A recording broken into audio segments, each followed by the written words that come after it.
This podcast is brought to you by Empor.top, the stories of top companies. Disclaimer. This AI-generated content is for informational purposes only and should not be considered as investment advice. If you like our podcasts, please subscribe on Apple Podcasts, Spotify, or your favorite podcast player. And don't forget to follow us on X at Empor.top. Find thousands of stories of top companies on our website, Empor.top. Empor.top is brought to you by HeyFin.co. Fin is a personalized junior AI research assistant for equity portfolio managers. Check it out at HeyFin.co. Aduro Clean Technologies, unzipping the future of advanced recycling.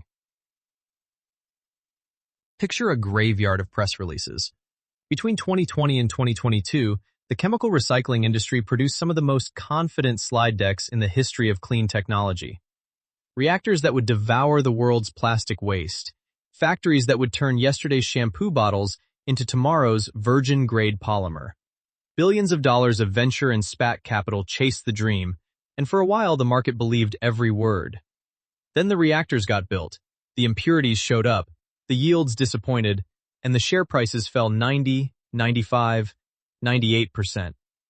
Chemical recycling, it turned out, was easy to pitch and brutally hard to scale. And yet, in a low-slung research building in London, Ontario, closer to Detroit than to Toronto, a tiny company was quietly running experiments that pointed in a different direction. Its core idea was almost heretical to an industry that had spent a century treating heat as the universal solvent of hydrocarbon chemistry. The heretics at Aduro Clean Technologies believed that the right tool for breaking down a stubborn carbon chain was not fire. It was water. This is the story of how two men, Ofer Vikas, a serial operator, and Marcus Trigstad, a process chemist with more than 3 decades of refinery and analytical chemistry behind him, built what they called the between chemistry, a way to sit subcritical water in between the brute force worlds of high-temperature pyrolysis and high-pressure hydrogen addition, and use it to gently unzip the longest molecules humanity makes. It is also the story of a capital markets decision that, in hindsight, may have been even more important than the chemistry. While their flashier peers were raising hundreds of millions through blank check mergers at billion-dollar valuations, Aduro went public through a tiny Canadian reverse takeover at roughly a $15 million valuation, with 2/3 of management's shares handcuffed to operational milestones. Over the next 3.5 hours, we will trace Aduro's improbable arc, from a heavy bitumen upgrader chasing the Alberta oil sands to a NASDAQ-listed advanced recycling platform under the ticker ADUR. We will walk through the 2021 reverse takeover, the gauntlets run with Shell and TotalEnergies SE, the European foothold at the Chemelot Industrial Park in the Netherlands, and the capex-light licensing model that management hopes will turn Aduro into something like the ARM Holdings of chemical recycling, a company that designs the core and collects the royalty, rather than pouring concrete and operating plants itself. A warning before we begin. Aduro is a pre-commercial company. As of its mid-2026 reporting, it generated only token pilot revenue against meaningful cash burn. Almost everything that matters about this business lies in the future, which is precisely why understanding the founder's chemistry, their incentives, and their capital discipline matters more than any current income statement. Let us start where every good origin story starts, with a hard problem nobody could crack. The hard problem in the beginning was not plastic at all. It was the thickest, ugliest, most valuable sludge in North America, Albertan heavy bitumen. To understand what drew Ofer Vikas and Marcus Trigstad together around 2008 and led them to incorporate Aduro Energy in late 2011, you have to understand what bitumen does to chemists. Conventional crude oil flows. Bitumen, the tar-like hydrocarbon that saturates Alberta's oil sands, barely moves at room temperature. It has the consistency of cold molasses or roofing tar. The molecules are enormous, tangled, and contaminated with sulfur, nitrogen, and heavy metals. For decades, the industry had exactly 2 tools to make this material usable, and both were sledgehammers. The first sledgehammer is heat. In thermal cracking, the family of processes that includes pyrolysis and coking, You simply cook the hydrocarbon at temperatures north of 500 degrees Celsius until the long molecules shatter into shorter ones.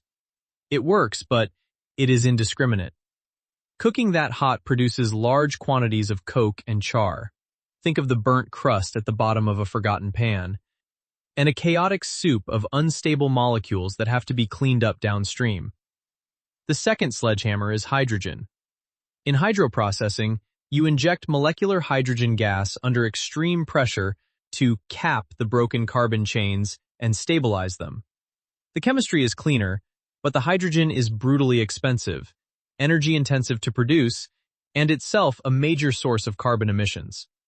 Either way, upgrading bitumen has always been a multi-billion-dollar, capital-crushing endeavor reserved for giants. Trygstad's career had been spent in and around exactly these processes: the analytical and process chemistry of petroleum, the slow art of figuring out what a molecule is actually doing inside a reactor. His core insight, the one the whole company would eventually be built on, was deceptively simple and physically profound. Water, when you push it toward its critical point, stops behaving like ordinary water and becomes a chemically aggressive, almost solvent-like medium. Here is the layman's version. We think of water as inert, the thing you dissolve other things in. But raise water to high temperature and pressure, below the extreme threshold where it turns fully supercritical, and its personality changes. Its hydrogen bonding network loosens. It becomes more willing to react, to donate and accept atoms, to participate in chemistry rather than just host it. In this subcritical state, at moderate temperatures under 375 degrees Celsius, rather than the 500 degrees Celsius minus plus of pyrolysis, water, paired with cheap, simple metal catalysts, can act less like a hammer and more like a pair of molecular scissors. It finds the weak points in a long carbon chain and snips them, cleanly. That is the between chemistry, operating in the temperature and pressure window between gentle and brutal, where water does the work that fire and hydrogen used to do. Aduro branded the platform Hydrochemolytic Trademark Technology, or HCT.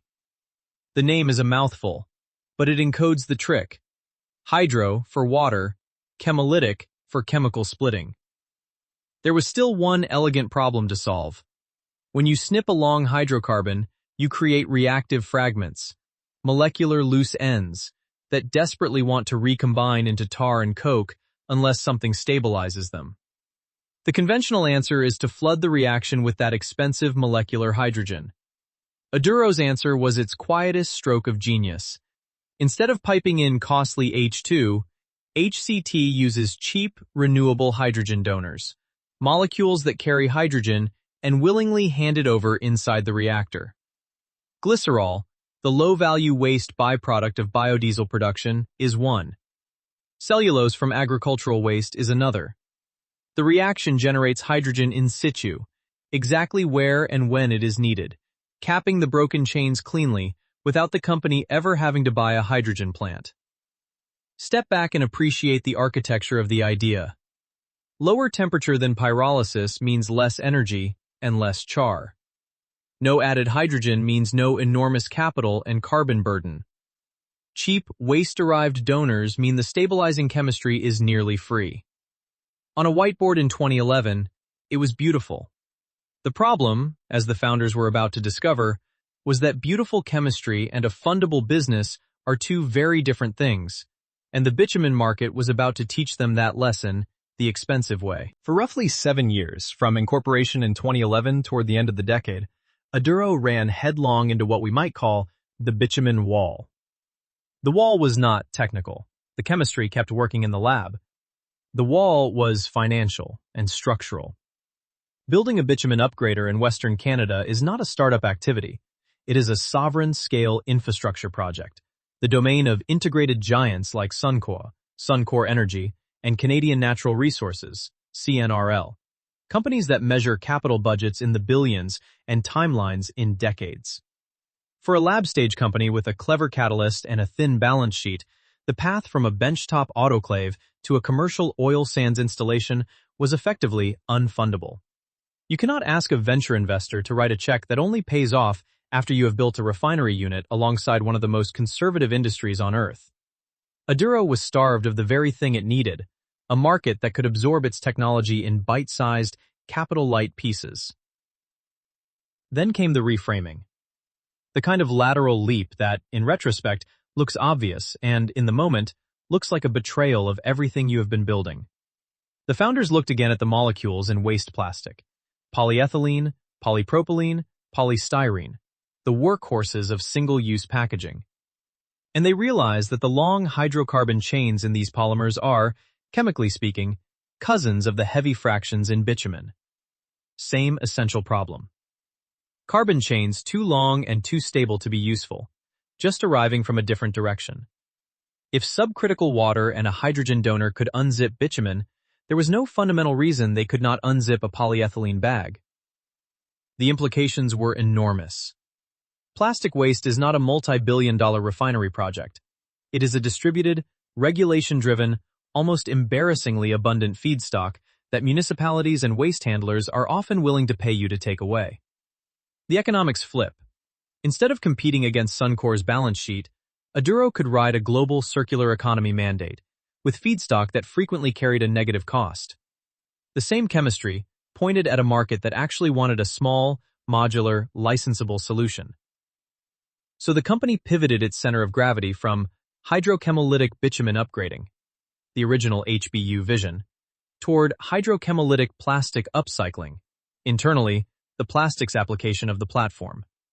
Critically, the founders did not throw the bitumen work away. They shelved it as optionality, a point we will return to. But the spotlight, the scarce R&D dollars, and the corporate identity all swung toward plastics. That pivot created a deep engineering challenge that would consume the next several years. Lab chemistry happens in batch. You load a small, sealed autoclave, run the reaction, open it up, and see what you got. A real recycling business happens in continuous flow. Waste goes in one end, product comes out the other, around the clock, reliably, with messy, real-world feedstock that is never pure. Bridging that gap is where most clean tech dreams quietly die. It is one thing to unzip a clean, lab-grade polymer pellet. It is another to feed your reactor a slurry of contaminated, mixed municipal plastics. The films, the colors, the food residue, the labels, and still get a stable, high-yield product out the other side. Aduro's answer was its continuous reactor program, developed through successive pilot units. The goal was to prove that HCT could ingest genuinely dirty, mixed waste plastic and produce a high-quality, stable paraffinic oil, the kind of intermediate that a petrochemical plant could actually use. Proving continuous operation on contaminated feedstock was the hinge on which the entire investment case would turn, because it is exactly the step where the celebrated competitors would later stumble. But before Aduro could fund that proof, it had to do something its peers were doing in spectacularly more expensive ways: go public. In the spring of 2021, the clean tech capital markets were a casino at peak euphoria, and Aduro walked in and quietly bought the cheapest chip on the table. On April 28, 2021, Aduro Energy completed a reverse takeover into a tiny listed shell, Dimension 5 Technologies Inc., CSE DFT, pursuant to a securities exchange agreement originally struck in October 2020. The mechanics were classic small-cap Canadian plumbing. The shell acquired all of Aduro's shares and convertible notes. The company did a 3-for-1 share consolidation, renamed itself Aduro Clean Technologies, and resumed trading on the Canadian Securities Exchange under the ticker ACT on April 29, 2021. The implied valuation was modest, on the order of $15 million. Not 15 billion, 15 million. To appreciate how radical that restraint was, you have to remember what the neighbors were doing. This was the absolute zenith of the clean tech SPAC bubble. PureCycle Technologies, which proposed to purify waste polypropylene with a solvent-based process, came public via blank check merger at a valuation north of $1 billion. Loop Industries, a depolymerization play, had at its peak commanded a market capitalization well above $500 million. Danimer Scientific, a bioplastics maker, briefly carried a multi-billion-dollar valuation. The pattern was identical across the cohort. Enormous capital raised on the strength of a pitch before a single commercial-scale plant had been proven. And then, physics arrived. PureCycle wrestled with mechanical scaling and feedstock impurity problems at its flagship Ironton, Ohio facility, missing milestone after milestone. Loop Industries absorbed delays and a withering short-seller report that questioned its core yields. Danimer's volumes and economics disappointed. By 2022 and 2023, the entire clean tech SPAC wave had collapsed into one of the more complete episodes of value destruction in recent market history. Companies that had raised hundreds of millions trading for pennies on the dollar of their former glory. Here is why Aduro's path was structurally brilliant rather than merely lucky. First, by going public cheaply, Aduro raised modest amounts and preserved its cash and, crucially, its ownership structure. It did not light hundreds of millions on fire trying to scale before the science was ready. Second, and this is the part worth dwelling on, the deal was built around roughly 80 million special warrants alongside the base shares. These were not ordinary securities. They converted into common shares only upon the achievement of defined development milestones in the Aduro business, meaning a large share of the equity that founders and insiders stood to receive was locked behind actually building and validating the technology. Think about the incentive that creates. In the SPAC model, the reward came at the moment of the deal. Insiders were enriched the day the merger closed, before the hard engineering was even attempted. In Aduro's model, the reward came at the moment of proof. Insiders were enriched only as continuous flow reactors got built and third-party validation arrived. The structure aligned management's personal wealth with the physical reality of the technology, rather than with the froth of evaluation. It is the difference between paying a contractor when they show you the blueprint and paying them when you can stand inside the finished house. For a long-term fundamental investor, this is the single most important cultural fact about Aduro's early life. The company chose, at the height of a bubble, to be valued like a science project rather than a story stock. And in doing so, it inoculated its capital structure against the dilution and disillusionment that vaporized its peers. That discipline is what bought it the time and credibility to walk into the offices of the world's largest energy companies and ask them to put HCT through their own ringers. There is a particular kind of validation that money cannot buy, and a press release cannot fake. The moment a $100 billion energy company assigns its own scientists to try to break your technology, and they fail to. Aduro got the first of these in late 2022, when Shell selected the company for its Game Changer program, a highly selective accelerator through which the energy major identifies early-stage technologies with the potential to decarbonize and advance, and then subjects them to its own technical scrutiny and non-dilutive support. For a company Aduro's size, being chosen was itself a signal, but the Game Changer program is not a grant you cash and forget. It is a multi-year process in which Shell's chemists vet your claims, probe your data, and stress test your engineering assumptions, stage by stage. The payoff came on December 16, 2025, when Aduro announced it had successfully graduated from the program. The substance behind the headline is what matters. Under the collaboration, run within Shell's Chemical Decarbonization Innovation Call, Aduro applied HCT to produce sustainable naphtha cracker feedstock from waste polyethylene and polypropylene, processed both separately and as a mixed stream. Naphtha is the lifeblood intermediate of the petrochemical industry. It is what steam crackers, the enormous furnaces at the heart of every chemical complex, break down to make the building blocks of new plastic. If your recycled output can be fed straight into a cracker, you are not making a degraded, downcycled material. You are making a drop-in substitute for fossil naphtha. That is the holy grail of circularity. Just as important, Shell's involvement provided external validation of Aduro's process design model, giving third-party confidence in the engineering scale-up pathway, from continuous flow reactor to a next-generation process pilot plant to a future demonstration plant targeted at roughly 8,000 tons per year of input capacity. In plain terms, an oil major's engineers looked at Aduro's math for how this scales and said, the math holds. For a sector littered with companies whose lab results never survived contact with industrial scale, that endorsement is the difference between a curiosity and an investable platform.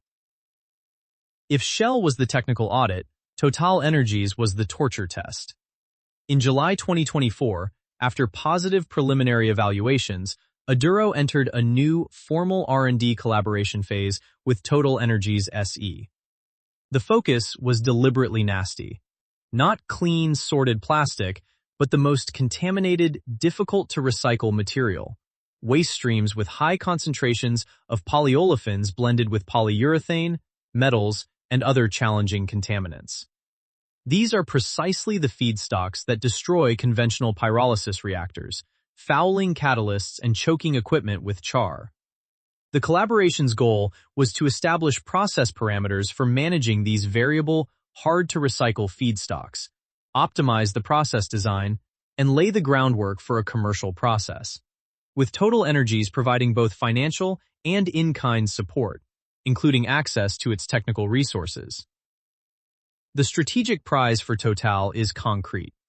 The company has committed to producing 30% circular polymers by 2030, and it needs technologies that can handle the ugly two-thirds of the waste stream that pristine processes reject. The choice of where to scale all this was its own strategic statement. Rather than building in Canada, Aduro planted its European flag at the Chemelot Industrial Park in Sittard-Geleen, in the southern Netherlands, announcing in May 2024 that it would establish a European subsidiary there. Chemelot is not a generic business park.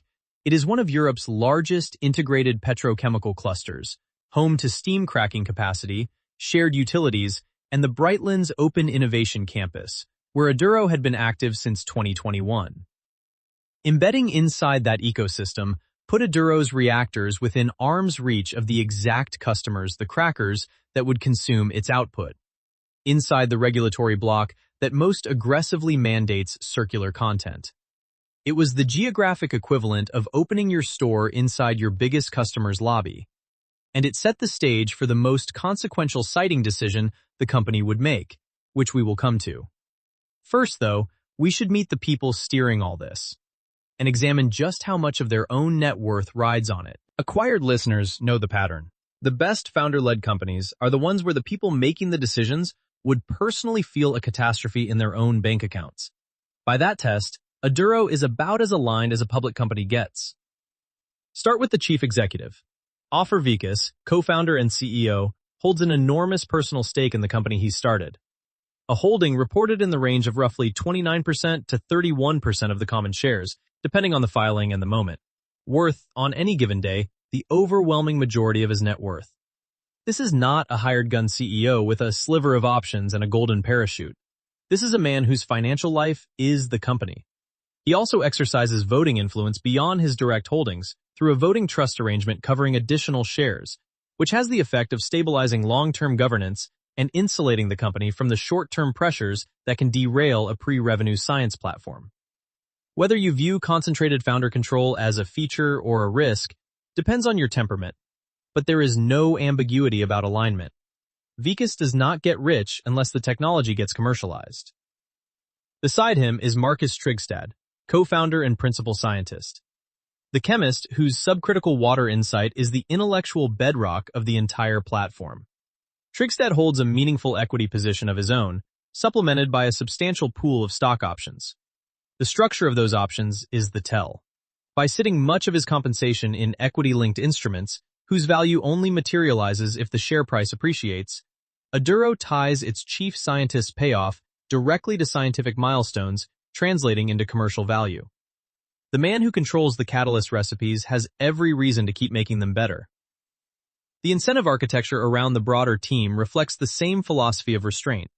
Equity grants flow through the company's 2022 Omnibus Equity Incentive Plan, under which options and RSUs are capped at 10% of outstanding shares.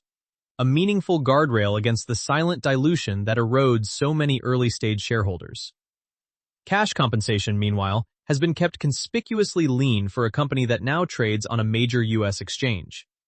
Vikas's base salary climbed only as the company hit hard milestones, rising from a token six-figure level in the early days to a still modest figure as Aduro reached its NASDAQ listing. A trajectory that ties even the cash side of pay to demonstrable corporate progress rather than to titles. In an industry where pre-revenue executives have routinely paid themselves like Fortune 500 chieftains, Aduro's salary discipline is a quiet but real signal of where the founders think the money should go. Into reactors, not paychecks. Rounding out the execution layer are two figures whose roles map neatly onto the company's two current obsessions: finance and Europe. CFO Mina Beshe has shepherded the capital markets evolution, including the uplisting to the NASDAQ capital market under ADUR, and, in May 2026, the company's additional listing on the Toronto Stock Exchange. The financial groundwork that connects a once obscure CSE microcap to global institutional liquidity. And Chief Revenue Officer Eric Appelman, who joined in September 2023, has driven the European commercial push. The offtake conversations and partnership scaffolding that a licensing business will ultimately live or die by. In early 2026, the company further reinforced that European bench, appointing a senior operations manager dedicated to the continental scale-up. A team this aligned and this disciplined is exactly what you want in a company whose value is almost entirely optionality. And optionality, it turns out, is the literal structure of Aduro's business. Because beneath the plastic story sit two other businesses the market barely prices at all. Here is a fact that frustrates analysts and intrigues long-term investors in equal measure. Aduro reports as a single operating segment, with only minimal pilot stage revenue, because by the accounting definition it does just one thing. But that single chemistry platform points at three radically different markets, and the financial statements give you no help in valuing two of them. They are, for now, invisible. Call them the hidden businesses. The first hidden business is the one the company was born to do: hydrochemolytic bitumen upgrading, HBU. The original application shelved but never abandoned. To understand the prize, you need one piece of pipeline trivia. Alberta's heavy bitumen is too thick to flow through a pipeline on its own. To move it, producers must blend it with roughly 30% diluent, typically condensate, a light, expensive hydrocarbon that does nothing but reduce viscosity so the goo will travel. The producers buy the diluent, ship it hundreds of kilometers to the oil sands, mix it in, pay to transport the diluted blend, and then often pay to separate it out again at the other end. It is one of the great hidden taxes of the Canadian energy patch. HBU's pitch is to reduce bitumen's viscosity chemically, on-site, without the diluent, using the same gentle subcritical water chemistry to partially upgrade the crude so it flows on its own. The aggregate value at stake is staggering. Eliminating or reducing the diluent burden could, in principle, save Canadian operators like Suncor or Imperial Oil on the order of billions of Canadian dollars a year in combined diluent purchases and transport costs. For Aduro, this is a dormant, multi-billion-dollar licensing option sitting on the shelf. One it is not actively funding today, but one whose value would be enormous if plastics proves the platform and a major ever decides to pick up the phone. It is the kind of asset a fundamental investor should treat as a free call option. Probably worth nothing for years, potentially transformative if it ever rings. The second hidden business may have a faster fuse. Hydrochemolytic renewables upgrading, HRU, points the same chemistry at low-value bio-feedstocks, bio-oils, tall oils, a byproduct of paper pulping, and animal fats, and upgrades them into sustainable aviation fuel and renewable diesel. SAF is one of the most policy-driven markets on Earth right now, and the policy is unusually hard and unusually European. Under the EU's Refuel EU aviation regulation, fuel suppliers at EU airports must blend a rising share of SAF into conventional jet fuel, starting at 2% in 2025, climbing to 6% by 2030, and reaching 70% by 2050. That is not a voluntary target or a corporate aspiration. It is a legally binding demand floor that grows every year, with no near-term way for the industry to meet it at the volumes required. When you legislate demand faster than supply can grow, you create exactly the pricing environment in which a flexible, feedstock-agnostic upgrading technology can command premium licensing terms. HRU is, in effect, the platform's growth stage adjacency, riding a regulatory tailwind that is already law rather than hoping for one to materialize. Notice the through line across all three businesses: plastics, bitumen, renewables. In every case, Aduro takes a low-value, messy, long-chain hydrocarbon nobody else wants to handle gently, and uses water chemistry to turn it into something valuable. One platform, three markets, two of them effectively free on today's balance sheet. The question for the competitive analyst is whether anyone can copy it. And that is where the moats come in. Let us wargame this business the way an acquired episode should. Coldly, through two frameworks, asking not, is the technology cool, but is the position defensible? Start with Michael Porter. On the bargaining power of suppliers, Aduro sits in an almost enviable spot. Its feedstock is waste plastic, and the economics of waste run backwards from a normal supply chain. Municipalities and waste handlers frequently pay operators to take material off their hands through tipping fees, which means the input can carry a negative cost.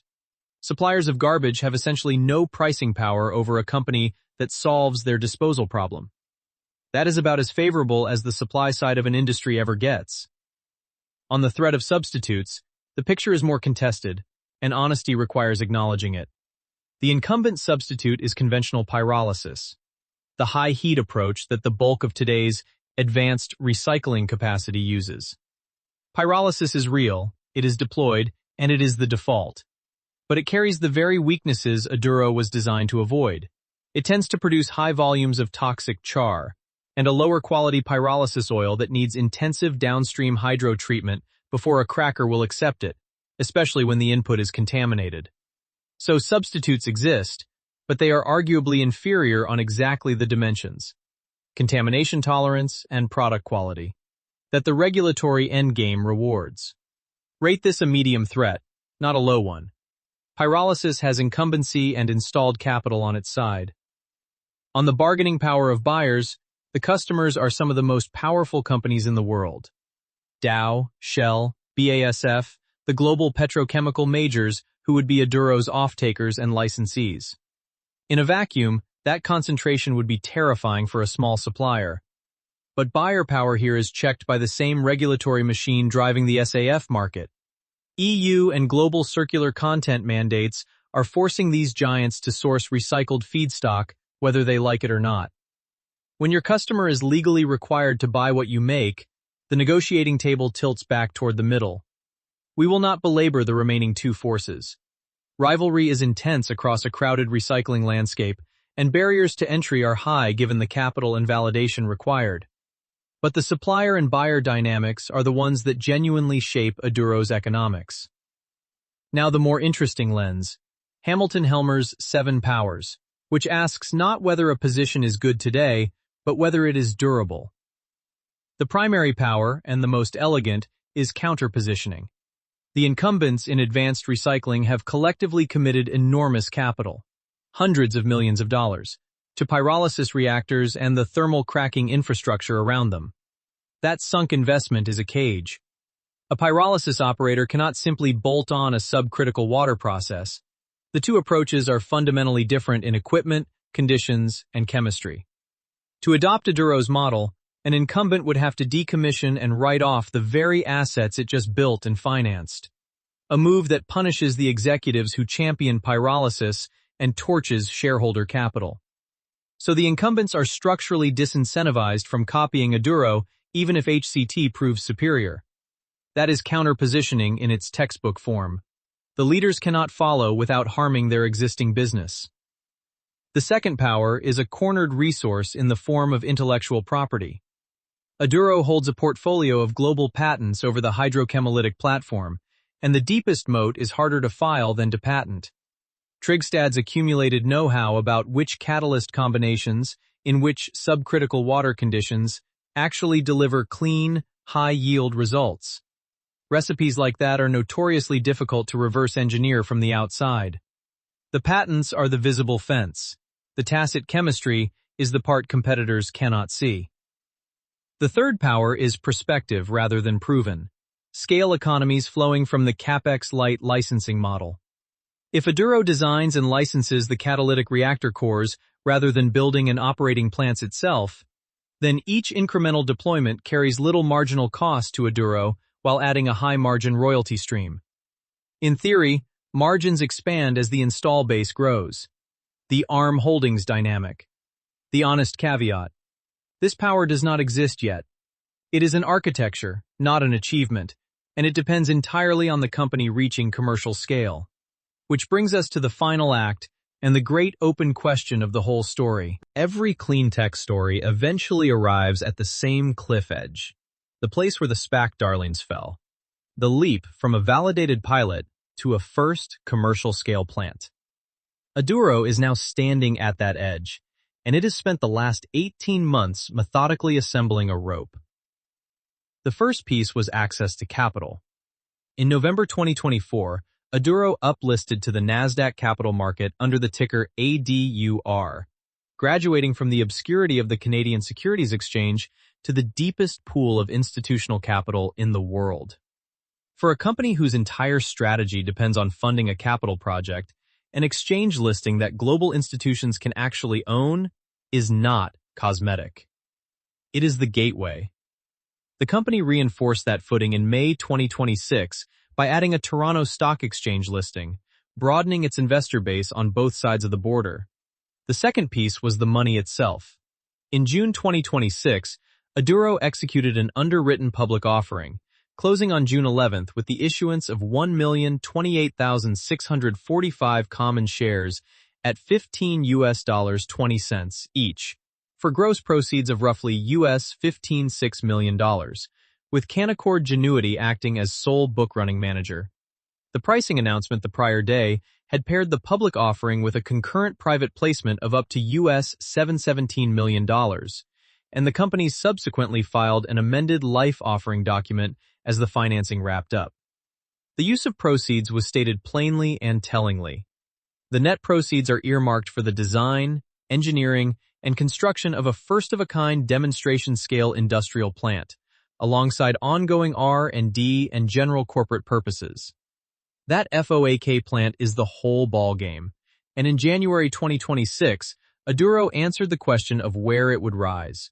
The Chemelot Industrial Park, the same Dutch petrochemical cluster where the company had been incubating since 2021. The siting decision followed a structured campaign that narrowed multiple candidates to 4 finalists before landing on Chemelot for its utilities, its proximity to regional steam cracking capacity, its feedstock access, and its alignment with European circular economy regulation. Recall the demonstration plant's target scale from the Shell graduation, on the order of 8,000 tons per year of input, and you can see the shape of the bet. Not a giant commercial mega plant, but a credible industrial-scale proof that the continuous process holds its size. And here is the strategic heart of it, the thing that separates Aduro's endgame from the waste management roll-ups it is often lumped with. Aduro does not want to be a recycler. It does not want to own hundreds of plants, manage thousands of tons of garbage logistics, or carry the capital and operating burden of a heavy industrial footprint. The FOAK plant is a means, not an end. A reference installation that proves the technology so the company can sell the technology. The intended business model endpoint is capex-light licensing. Engineer the core catalytic reactor cores, license HCT to others, and collect high-margin royalties from petrochemical companies and waste giants around the world. The aspirational customer list spans the globe's circular economy ambitions, from South Korea's SK Geocentric and Hanwha Solutions to Japan's Mitsubishi Chemical. Players who would rather license a proven core than invent their own. The dilemma in the section's title is real, and a fundamental investor should sit with it. To prove a capex-light model, Aduro must first spend capital. The FOAK plant is, unavoidably, a heavy expenditure undertaken to escape heavy expenditure forever after. Execution risk lives entirely in this one building. The same first-of-a-kind step where PureCycle and others discovered that continuous operation on real-world feedstock is far harder than the pilot suggested. If the Chemelot plant runs as the pilots and the oil major validations imply it should, Aduro converts a decade of chemistry into a royalty machine. If it stumbles, It joins the graveyard of press releases we opened with. There is very little middle ground. What should a long-term investor actually carry away from Aduro's story so far? The first lesson is about capital discipline in clean tech, and it is the cleanest natural experiment the sector has offered. Two cohorts of recycling companies went public at roughly the same moment.